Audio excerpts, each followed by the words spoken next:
यो चाहिँ यहाँको शिवालय खारपुनाथको शिवालय अर्थात् खारपुनाथको खास मन्दिर हो। यो दोभान छ। हामी धेरै साथीहरू यो ठाउँमा आइपुगेका छौँ र अनि देवजुङ सर, हामी यहाँको यो मन्दिरको खास विशेषता चाहिँ के हो, यसको बारेमा बताउनुहोस् न त।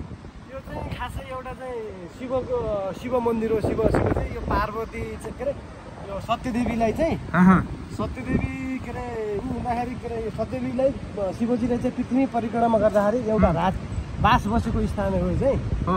त्यही भएर चाहिँ अहिले शिवजीको चाहिँ यहाँ चाहिँ मन्दिर बनाइएको हो।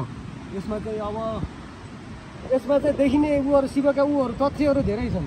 जस्तो युधिष्ठिरले चाहिँ उता पारीबाट चाहिँ पारी उता चट्टानमा चाहिँ यो ठ्याक्कै बस्ने जस्तो यहाँबाट त्यति देखिने पारी हजुर। त्यहाँबाट युधिष्ठिरले चाहिँ यही ठाउँमा तपस्या यो ठाउँमा हजुर वनवास जाँदाखेरि चाहिँ त्यहाँबाट चाहिँ तपस्या गरेको भन्ने छ। त्यसपछि यतातिर छ एउटा चाहिँ त्यो अनि के अरे यो मान्छेका पुरै पाइलाहरू चाहिँ चट्टानमा चाहिँ पुरै पाइलै पाइला कहाँनिर त्यो चाहिँ यो यो यो रुख छ नि सर, यो रुखनिर हजुर हजुर हजुर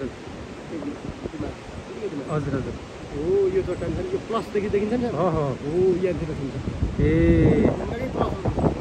के छ भन्नुभयो? त्यहाँभित्र चाहिँ पुरै भित्र चाहिँ पहिला चाहिँ यो युधिष्ठिरकै तिनीहरूको पालामा लुग्न जाँदाखेरि चाहिँ त्यो चट्टानतिर पनि छिरे भन्ने छ। त्यो चाहिँ मान्छेका पुरै चाहिँ ढुङ्गामा पाइरहेको छ, ओरिजिनल पाइरहेको कस्तो पाइरहेको। यहाँ चाहिँ विशेष गरिकन यो माघे सङ्क्रान्तिमा चाहिँ यो चाहिँ मनाइन्छ। भिडभाड मेला लाग्ने गर्छ होइन।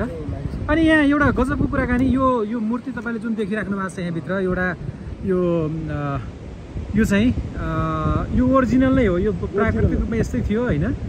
यो यसलाई चाहिँ साँडे हो, यो चाहिँ साँडे ढुङ्गाकै हो। त्यो चाहिँ ओरिजिनल हो। के भन्दाखेरि हल्का चाहिँ गाँडछाँड गरे हो, लगभग चाहिँ 90% चाहिँ उयो अलिअलि चाहिँ बनाएको चाहिँ पछि आउँदाखेरि यो पेन्टिङ गर्नु लागि चाहिँ यसले बनाएको। पहिला हल्का चाहिँ लामो टाइपको थियो, ट्याक्कै साँडे जस्तो शिवालय।